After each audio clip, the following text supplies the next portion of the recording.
Hello दोस्तों, मैं विवेक मिश्रा स्वागत करता हूं आपका एक बार फिर से अपने यूट्यूब चैनल पेपरलेस नॉलेज में। तो आज है 29 अगस्त और आज हम लोग बात करेंगे आज के टॉप 10 करंट अफेयर्स क्वेश्चंस के बारे में। तो वीडियो को एकदम ध्यान से एंड तक देखिएगा क्योंकि हम लोग इसी से कुछ क्वेश्चंस पे चर्चा भी करेंगे जिसका आंसर आपको हमारे कमेंट बॉक्स में जाके देना होगा। तो अभी तक अगर आपने हमारे चैनल को सब्सक्राइब ना किया तो इसे सब्सक्राइब कर लें, बगल में दिए हुए बेल आइकन को जरूर प्रेस करें जिससे कि आने वाली हर नोटिफिकेशन आप तक टाइमली मिल सके। वहीं अगर आप हमारे टेलीग्राम ग्रुप से जुड़ना चाहें तो टेलीग्राम ग्रुप से भी जुड़ सकते हैं।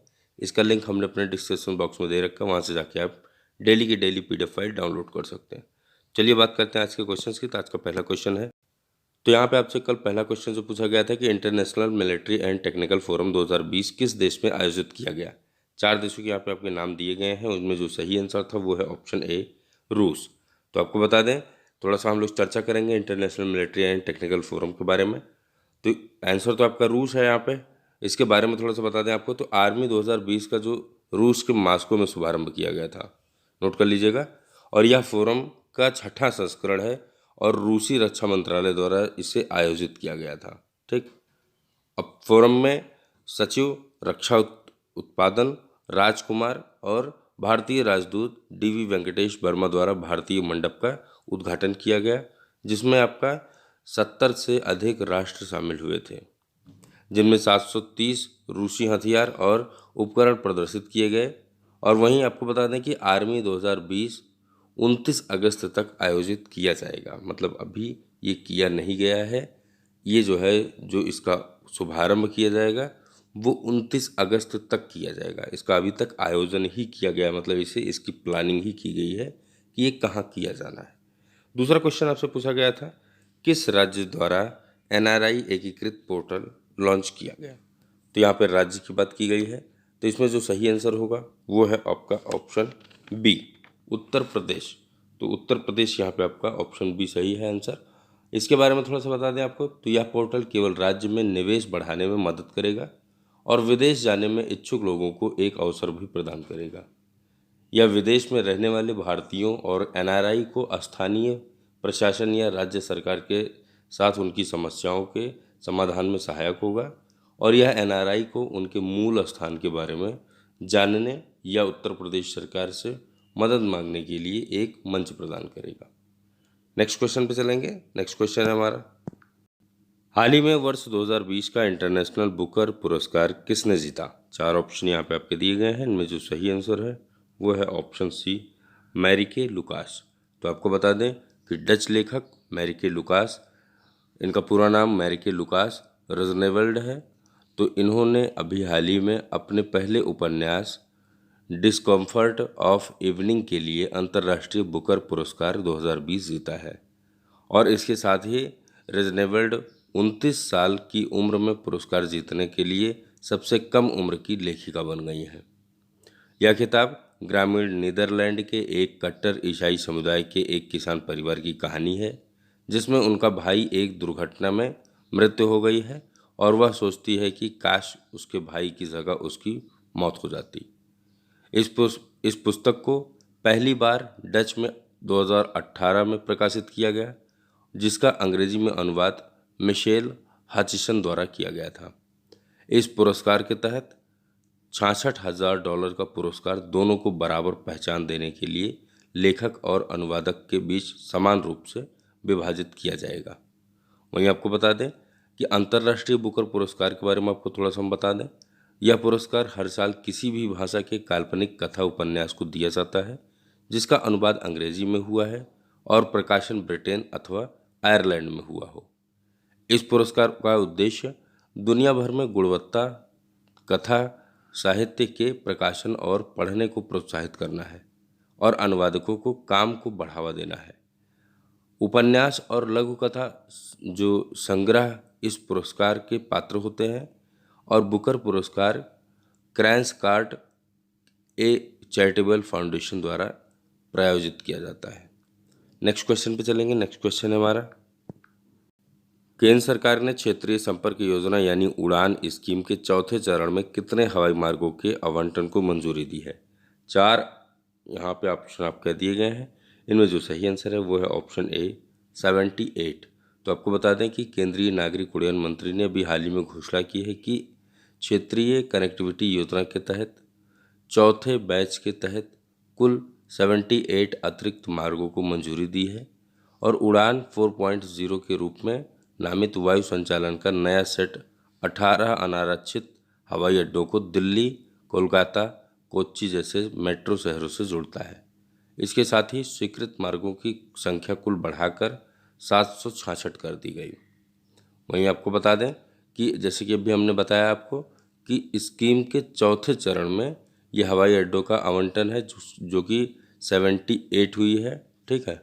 और इसके जैसे कि यहाँ पे आप एक चीज़ और नोट कर लीजिएगा कि इन मार्गों को अनुमानित देकर उत्तर पूर्व पर्वतीय राज्यों और द्वीपों तक कनेक्टिविटी बढ़ाने पर फोकस किया गया है। और उड़ान एक क्षेत्रीय एयरपोर्ट विकास योजना है। इसका मुख्य लक्ष्य दूर दराज के और क्षेत्रीय इलाकों तक संपर्क बेहतर बनाना और हवाई यात्रा को किफ़ायती बनाना है। यह योजना प्रधानमंत्री नरेंद्र मोदी के नेतृत्व में शुरू की गई है और राष्ट्रीय नागरिक उड्डयन नीति की एक प्रमुख घटक है, जिसे जून 2016 में लॉन्च किया गया था, ठीक। और इसका जो है जो उड़ान नाम दिया गया है इस योजना, जैसे उड़े देश का आम नागरिक उड़ान, इसका जो टैगलाइन है वो उड़ान है। इसका जो टैगलाइन दिया गया है उड़े देश का आम नागरिक है। इसके चौथे दौर के तहत इसको जो है 78 नए अतिरिक्त मार्गों को अनुमति दिया गया है। किस दौर के? चौथे दौर के। नेक्स्ट क्वेश्चन पे चलेंगे। नेक्स्ट क्वेश्चन है हमारा, जार बम जो हाल ही में खबरों में देखा गया था किस देश द्वारा विकसित किया गया था? 4 देशों के नाम यहाँ पे आपके दिए गए हैं। इनमें जो सही आंसर है वो है ऑप्शन डी, रूस। तो आपको बता दें कि रूसी परमाणु ऊर्जा एजेंसी रोसाटॉम ने हाल ही में एक डॉक्यूमेंट्री फुटेज जारी किया है जिसका शीर्षक है top security test of a clean hydrogen bomb the with a yield of 50 megaton, जो कि जार बम के विस्फोटक को दर्शाता है। आपको बता दें कि इसे दुनिया का सबसे शक्तिशाली हाइड्रोजन बम होने का दावा किया गया है और यह हिरोशिमा हमले में इस्तेमाल किए गए बम के मुकाबले 3000 गुना से अधिक विनाशकारी है। नेक्स्ट क्वेश्चन पे चलेंगे। नेक्स्ट क्वेश्चन है हमारा, DGNCC प्रशिक्षण मोबाइल ऐप किसके द्वारा लॉन्च किया गया? यहाँ पे 4 मंत्रालयों के नाम दिए गए हैं, 4 मंत्रियों के नाम दिए गए हैं। तो किसके द्वारा लॉन्च किया गया है? यहाँ पे सही आंसर जो होगा वो है ऑप्शन ए, रक्षा मंत्री। तो भारत के रक्षा मंत्री जो कि राजनाथ सिंह जी हैं, उनके द्वारा NCC प्रशिक्षण के लिए इस ऐप को जारी किया गया है जिसका नाम जो है DGNCC ऐप रखा गया है। तो यहाँ पे आपको बता दें कि रक्षा मंत्रालय ने एक बयान में कहा कि कोरोना वायरस के कारण लगाए गए प्रतिबंधों के मद्देनज़र NCC कैडेट के प्रशिक्षण पर प्रतिकूल प्रभाव पड़ा है। और बयान में उन्होंने यह भी कहा कि DGNCC नामक मोबाइल ऐप का उद्देश्य NCC कैडेट को पाठ्यक्रम, प्रशिक्षण वीडियो और अक्सर पूछे जाने वाले प्रश्न सहित सभी प्रशिक्षण सामग्री प्रदान करना है। यह ऐप NCC कैडेटों के देशव्यापी ऑनलाइन प्रशिक्षण आयोजित करने में सहायता करेगा और यह डिजिटल लर्निंग में NCC कैडेट के लिए एक उपयोगी साबित होगा और कोरोना वायरस के कारण उत्पन्न कठिनाइयों का सामना करने में भी यह मदद करेगा।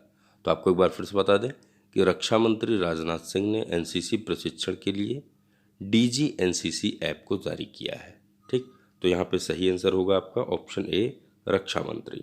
नेक्स्ट क्वेश्चन पे चलेंगे। नेक्स्ट क्वेश्चन है हमारा, विज्ञान और प्रौद्योगिकी विभाग द्वारा STIP 2020 तैयार करने के लिए शुरू की गई सहभागिता श्रृंखला का नाम क्या है? 4 ऑप्शन यहाँ पे भी आपके दिए गए हैं। इनमें जो सही आंसर है वो है option in conservation with. Option B यहाँ पे आपका सही होगा, इन कंजर्वेशन विद नाम है। तो आपको बता दें कि विज्ञान और प्रौद्योगिकी विभाग DST देश भर के विशेषज्ञों के साथ विशेष बातचीत की एक श्रृंखला इन कंजर्वेशन विद शुरू कर रहा है, ठीक है। और यह विज्ञान प्रौद्योगिकी और नवाचार नीति STIP 2020 तैयार करने में DST और भारत सरकार के प्रधान वैज्ञानिक सलाहकार PSA के कार्यालय की प्रतिक्रिया का एक हिस्सा है। यह नीति का 5वां संस्करण है और यह मौजूदा नीति की जगह लेगा जिसे 2013 में तैयार किया गया था। तो आपका जो सही आंसर होगा वो है option B, in conservation with. Next question पे चलते हैं। नेक्स्ट क्वेश्चन है हमारा, किस केंद्रीय मंत्रालय ने राष्ट्रीय GIS सक्षम लैंड बैंक प्रणाली शुरू की? यहाँ पे 4 ऑप्शंस दिए गए हैं, इनमें जो सही आंसर है वो है ऑप्शन डी, वाणिज्य और उद्योग मंत्रालय द्वारा। तो आपको बता दें कि केंद्रीय वाणिज्य और उद्योग मंत्री पीयूष गोयल ने नेशनल जीआईएस सक्षम लैंड बैंक सिस्टम का प्रोटोटाइप लॉन्च किया। यह निवेशकों को औद्योगिक भूमि और संसाधनों की उपलब्धता के बारे में वास्तविक जानकारी सही समय पर प्राप्त करने में सक्षम बनाता है। और यह परियोजना शुरू में 6 राज्यों के लिए शुरू की गई और दिसंबर 2020 तक सभी राज्यों और केंद्र शासित प्रदेशों में विस्तारित हो जाएगी। तो यहाँ पे आपका सही आंसर है वाणिज्य और उद्योग मंत्रालय। वाणिज्य और उद्योग मंत्रालय के जो मंत्री हैं वो इस समय पीयूष गोयल जी हैं। नेक्स्ट क्वेश्चन पे चलेंगे। नेक्स्ट क्वेश्चन हमारा, किस ऑटोमोबाइल निर्माता ने भारत में वर्चुअल रेसिंग चैंपियनशिप शुरू की है? 4 ऑप्शन यहाँ भी आपके दिए गए हैं, इनमें जो सही आंसर है वो है option A, Volkswagen motor sport India ने। तो आपको बता दें कि अग्रणी automobile company Volkswagen motor sport India ने वॉक्सवैगन वर्चुअल रेसिंग चैंपियनशिप, जिसे हम VWVRC से प्रदर्शित करते हैं, एक आभासी पोलो कप चैंपियनशिप शुरू की है। यह सभी भारतीय प्रतिभागियों के लिए खुली है और 2020 के VWVRC सीजन में रेस के लिए 26 ड्राइवरों को चुना जाएगा। यहाँ पे आपको बता दें कि विजेता 2021 वोक्सवैगन पोलो चैंपियनशिप में एक वास्तविक पोलो रेस कार चला सकते हैं। ठीक, नेक्स्ट क्वेश्चन पे चलेंगे। नेक्स्ट क्वेश्चन है हमारा, केंद्र सरकार तीनों सेनाओं को मजबूती प्रदान करने के लिए किस जगह एयर डिफेंस कमांड की स्थापना कर सकता है? 4 ऑप्शन यहाँ भी आपके दिए गए हैं, इनमें जो सही आंसर है वो है ऑप्शन बी, प्रयागराज। तो आपको बता दें कि LAC और LOC पर जारी तनाव के बीच सरकार तीनों सेनाओं को लगातार तेजी से मजबूत करने में लगी हुई है। और आपको बता दें कि सैन्य मामलों के विभाग ने सशस्त्र बलों के पुनर्गठन की प्रक्रिया तेज से शुरू कर दी है। इसी के तहत अक्टूबर के दूसरे सप्ताह के दौरान प्रयागराज में भारतीय वायुसेना के तहत नई एयर डिफेंस कमांड की स्थापना हो सकती है। और इस एयर डिफेंस कमांड का गठन भारतीय वायुसेना की मध्य कमान मुख्यालय के साथ किया जाना प्रस्तावित है और इसके तहत आगरा, ग्वालियर और बरेली एयरबेस आते हैं। कमांड का उद्देश्य 3 सेनाओं और 3 सेवाओं के संसाधनों को एक कमांड के तहत संयोजित करना है और इसे सक्रिय कर देश की वायुसेना को सुरक्षित करना है। तो आपका सही आंसर होगा प्रयागराज। प्रयागराज में इस डिफेंस कमांड की स्थापना हो सकती है। नेक्स्ट क्वेश्चन पे चलेंगे। नेक्स्ट क्वेश्चन हमारा, टिकटॉक कंपनी के किस CEO ने अपने पद से अभी हाल ही में इस्तीफा दे दिया है? 4 ऑप्शन यहाँ भी आपके दिए गए हैं, इनमें जो सही आंसर है वो है ऑप्शन सी, केविन मेयर ने। तो आपको बता दें कि भारत में बैन के बाद अमेरिका में भी संकट का सामना कर रहे टिकटॉक के CEO ने इस्तीफा दे दिया है। बता दें कि अमेरिका के टिकटॉक को सुरक्षा के लिए खतरा बताया गया। डिज्नी के पूर्व कार्यकारी अधिकारी मेयर मई में टिकटॉक के CEO बने थे और अमेरिकी राष्ट्रपति डोनाल्ड ट्रंप ने टिकटॉक पर प्रतिबंध लगाने का आदेश दिया है, जिससे बचने के लिए इसकी मूल कंपनी वाइट डांस को 90 दिन के भीतर अपना अमेरिकी परिचालन किसी अमेरिकी कंपनी को बेचना होगा। और इसके कारण जो है केविन मेयर ने अभी हाल ही में इस्तीफा दे दिया, जो कि टिकटॉक कंपनी के CEO थे। नेक्स्ट क्वेश्चन पे चलेंगे। नेक्स्ट क्वेश्चन है हमारा, 200 अरब डॉलर की संपत्ति वाले विश्व के पहले व्यक्ति निम्न में से कौन बन गए हैं? 4 ऑप्शन यहाँ पे आपके दिए गए हैं, इनमें जो सही आंसर है वो है ऑप्शन सी, जेफ बेजोस। तो आपको बता दें कि जेफ बेजोस 200 अरब डॉलर की संपत्ति वाले धरती पर पहले व्यक्ति बन गए हैं। और कोरोना वायरस मतलब कोविड-19 की वजह से टेक्नोलॉजी कंपनियों की संपत्ति में जमकर इजाफा हो रहा है, क्योंकि दुनिया के सबसे अमीर व्यक्ति जेफ बेजोस पहले से अब और धनी हो गए हैं। 26 अगस्त 2020 को अमेजन के संस्थापक और CEO जेफ बेजोस की संपत्ति बढ़कर 204.6 अरब डॉलर हो गई। उनकी यह संपत्ति दुनिया के दूसरे सबसे अमीर व्यक्ति बिल गेट्स से पूरी 90 अरब डॉलर अधिक है। बिल गेट्स की वर्तमान में संपत्ति 116.1 अरब डॉलर है। तो मतलब कि पहले बिल गेट्स का नंबर 1 पे आता था, अब जो है जेफ बेजोस 200 अरब डॉलर की संपत्ति के साथ पहले नंबर पर है। नेक्स्ट क्वेश्चन पे चलेंगे। नेक्स्ट क्वेश्चन में बात करेंगे आज के क्वेश्चंस की। तो चलिए चलते हैं नेक्स्ट क्वेश्चन पे। तो यहाँ पे आपसे पहला क्वेश्चन पूछा जा रहा है कि वर्चुअली आयोजित की गई संयुक्त आयोग की 17वीं बैठक भारत के साथ किस देश की थी? 4 ऑप्शन यहाँ पे आपके दिए गए हैं, रूस, इजराइल, ब्रिटेन और वियतनाम। तो इसमें आपका एक आंसर सही होगा, जिसे आपको हमारे कमेंट बॉक्स में जाना है और कमेंट करना है। दूसरा क्वेश्चन आपसे पूछा गया है कि किस मंत्रालय ने ASI के 7 नए सर्कलों की घोषणा की। यहाँ पे 4 मंत्रालयों के नाम दिए गए हैं, वित्त मंत्रालय, संस्कृति मंत्रालय, गृह मंत्रालय और उपरोक्त में से कोई नहीं।